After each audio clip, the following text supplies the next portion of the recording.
Assalamu alaikum. I'm Sayyida Tayyiba Seher. By profession, I'm a banker, but part-time, I'm a professional voice-over artist. मैंने बहुत सारी brands के साथ काम किया है, बहुत सारे बैंक्स के लिए IVRs की हैं और ये मेरी एक हॉबी भी है, शौक़ भी है। तो अपने फुल टाइम करियर के साथ मैंने इस चीज़ को कंटिन्यू रखा हुआ है ताकि ज़िंदगी में थोड़ा लाइवली रह सकूं। कोरोना वायरस इस वक्त पूरी दुनिया में तबाही मचा चुका है और बहुत से लोग इससे इफ़ेक्ट हो चुके हैं। तो हमारे मुल्क में सबसे बड़ा मसला जो है वो ये है कि हम उन लोगों को तो अवेयरनेस बहुत इजीली पहुंचा देते हैं जो कि सोशल मीडिया पे एक्टिव हैं या टीवी वगैरह बहुत ज़्यादा देखते हैं, लेकिन बहुत से ऐसे एरियाज़ हैं जहां आज भी ये सारी चीज़ों पे लोग जो हैं वो इतने एक्टिव नहीं हैं। तो फ़ोन कॉल एक ऐसी चीज़ है जो पाकिस्तान में रहने वाला मेरे ख्याल से हर बंदा ही कर रहा होता है। मोबाइल आजकल हर किसी के पास है, चाहे वो कोई भी नेटवर्क हो। डिफरेंट तरह के जो हैं वो लोग इस मुल्क में हैं, लेकिन सब जो है वो मोबाइल यूज़र्स ज़रूर हैं। तो इस जब ये कैंपेन के लिए मुझे बोला गया तो मैंने इसके पर्पस को देखते हुए और इसकी इम्पोर्टेंस को समझते हुए अग्री किया कि जी ठीक है, मैं ये काम करूँगी। और मुझे बहुत अच्छा लगा कि मेरी आवाज़ जो है वो एक ज़रिया बनी बहुत से लोगों को इस मैसेज को पहुँचाने का कि जी ये बहुत ही ख़तरनाक बीमारी है। हमने जब ये कैंपेन की तो उस वक्त मुझे अंदाज़ा नहीं था कि इतने ज़्यादा लोग इस मैसेज को सुनेंगे और ये इतने अरसे तक ये मैसेज चलता रहेगा। और उसके बाद जो है जो लोग मुझे जानते थे उन्होंने मुझे कॉल्स कर करके पूछा कि जी ये आपकी आवाज़ है। तो बड़ा अच्छा लगा उस वक्त कि जी लोगों को अंदाज़ा हो रहा है कि जी कौन है इस वॉइस के पीछे। लेकिन अभी भी बहुत सारे लोग नहीं जानते कि ये ये जो खातून है। बहुत सारे लोगों ने मुझे डिफरेंट तरह के नाम दे दिए सोशल मीडिया पे। कोई कह रहा है कि जी कोरोना वायरस बाजी, कोई कह रहा है कि कोरोना वाली आंटी। तो बहुत सारी मीम्स भी लोगों ने बना दिए, कुछ लोगों ने पैरोडीज़ भी बना दिए मेरे ऊपर और बहुत सारे लोग गालियाँ भी दे रहे हैं मुझे लिटरली। बट इस वक्त लोगों को ये समझने की ज़रूरत है कि ये इस चीज़ को करने का जो पर्पस था वो बहुत ही ज़्यादा इम्पॉर्टेंट था और हमने इस मैसेज को पाकिस्तान के कोने कोने तक पहुंचाना था और उन लोगों तक भी पहुंचाना था जिनको सोशल मीडिया तक रसाई नहीं है या जो ज़्यादातर टीवी नहीं देखते। तो इस मैसेज में हमने कुछ ऐसे पॉइंट्स को कवर किया जो कि बुनियादी पॉइंट्स थे कि जी कोरोना वायरस से कैसे बचा जा सकता है, एक नॉर्मल आदमी कोरोना वायरस से कैसे महफूज रह सकता है। हमारे मुल्क में वैसे ही आप देखें कि due to lack of education या लोग इतना ज़्यादा ख्याल नहीं करते, इन चीज़ों को सीरियस नहीं लेते। तो बात ये है कि अगर एक चीज़ आपको बार बार बोली जाए कि जी आपने ऐसा नहीं करना, ऐसा नहीं करना, तो हो सकता है कि अगर सारे लोग नहीं तो उनमें से कुछ लोग जो है वो इस बात पे अमल कर लें। तो यही हमारा पर्पस था कि अगर उसमें से चंद लोग भी इस मैसेज को सुन के जो है वो उन चीज़ों पर अमल कर लें और इस बीमारी से महफूज हो जाएं, तो हमारे लिए इससे बड़ी बात और कोई नहीं थी। और अल्हम्दुलिल्लाह अल्लाह का शुक्र है कि बहुत सारे लोगों ने बहुत प्रेज़ किया इस चीज़ को, इस इनिशिएटिव को हमारे। और बहुत खुशी है मुझे कि जी मुझे लोगों ने इतना ज़्यादा अप्रिशिएट किया इसको लेके। जहाँ लोगों को ये इरिटेट करता है मैसेज, वहाँ बहुत से लोग इस चीज़ से खुश भी होते हैं। सो इरिटेटिंग बिल्कुल है ये मैसेज, क्योंकि बार बार आप सुन रहे होते हैं, आप लोगों को बेसिक चीज़ें अब पता चल चुकी हैं क्योंकि पिछले 2 महीने से हम इस परेशानी के दौर से गुजर रहे हैं।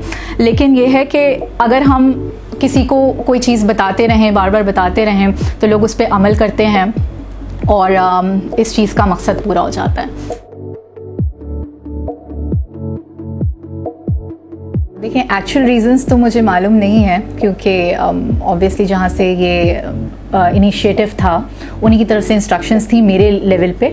मगर जहाँ तक मैं समझती हूँ वो ये कि जी लोगों को की तरफ से एक फ़ीडबैक रिसीव हुआ कि जी ये बीमारी काफ़ी ख़तरनाक है और ज़ाहिर है इसमें तबाही बहुत ज़्यादा है और लोग जो हैं वो इसके थ्रू उनकी डेथ्स भी हो रही हैं, इस बीमारी की वजह से लोगों की डेथ्स भी हो रही हैं। तो बस इसी चीज़ को देखते हुए शायद ये डिसीजन लिया गया कि जी रिकॉर्डिंग को चेंज किया जाए और लोगों को जो एक्चुअल इन्फॉर्मेशन है वो कन्वे की जाए कि जी ये बीमारी इतनी ख़तरनाक है कि ना सिर्फ जो है वो आपकी हेल्थ के लिए बुरी है बल्कि आपकी डेथ का रीज़न भी बन सकती है। तो आई थिंक जो सही बात है, जो एक्चुअल फैक्ट है, वो लोगों तक पहुंचाना बहुत ज़रूरी था।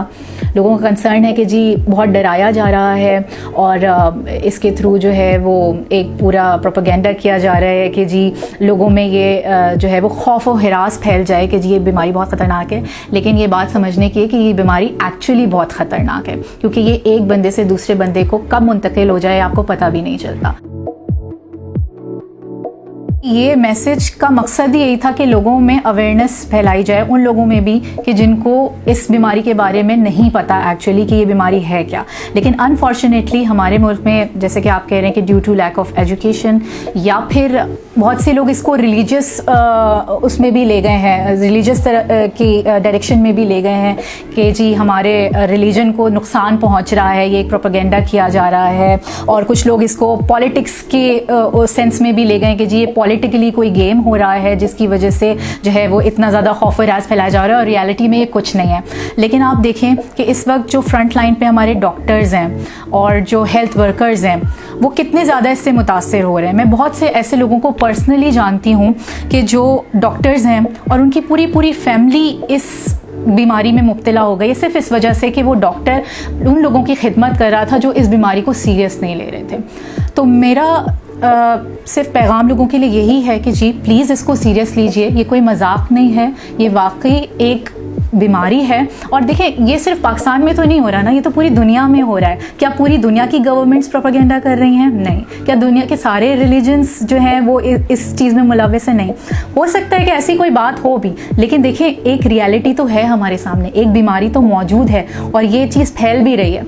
तो आप जब तक खुद अपनी प्रोटेक्शन नहीं करेंगे, आप अपने घर वालों को भी नहीं बचा सकेंगे। लॉकडाउन ख़त्म होने की भी बातें हो रही हैं, तो लोग अपनी नॉर्मल रूटीन में वापस आ रहे हैं। तो आप ज़रूर अपने नॉर्मल रूटीन में वापस आइए, लेकिन अपनी एहतियात को कम मत कीजिए। अपने लिए जो आप एहतियात कर रहे हैं कि जी आप मास्क पहन रहे हैं, आप सैनिटाइजर्स यूज़ कर रहे हैं, सोशल डिस्टेंसिंग रखना अभी भी हमारे लिए बहुत ज़रूरी है। जब तक हम सोशल डिस्टेंसिंग को मेनटेन नहीं करेंगे, हम इस चीज़ से बाहर नहीं निकल पाएंगे। क्योंकि देखिए अभी तक इसकी कोई वैक्सीन इजाद नहीं हुई है, इसका कोई इलाज नहीं आया। तो इसका इलाज अभी फ़िलहाल यही है कि जी सोशल डिस्टेंसिंग मेंटेन करें, अपना ख्याल करें, अपने घर वालों का ख्याल करें, क्योंकि हो सकता है कि आप ये बीमारी अपने घर तक ले जाएं। कोरोना वायरस की वबा खतरनाक है और जानलेवा हो सकती है। चंद तदाबीर आपके बचाव के लिए ज़रूरी हैं।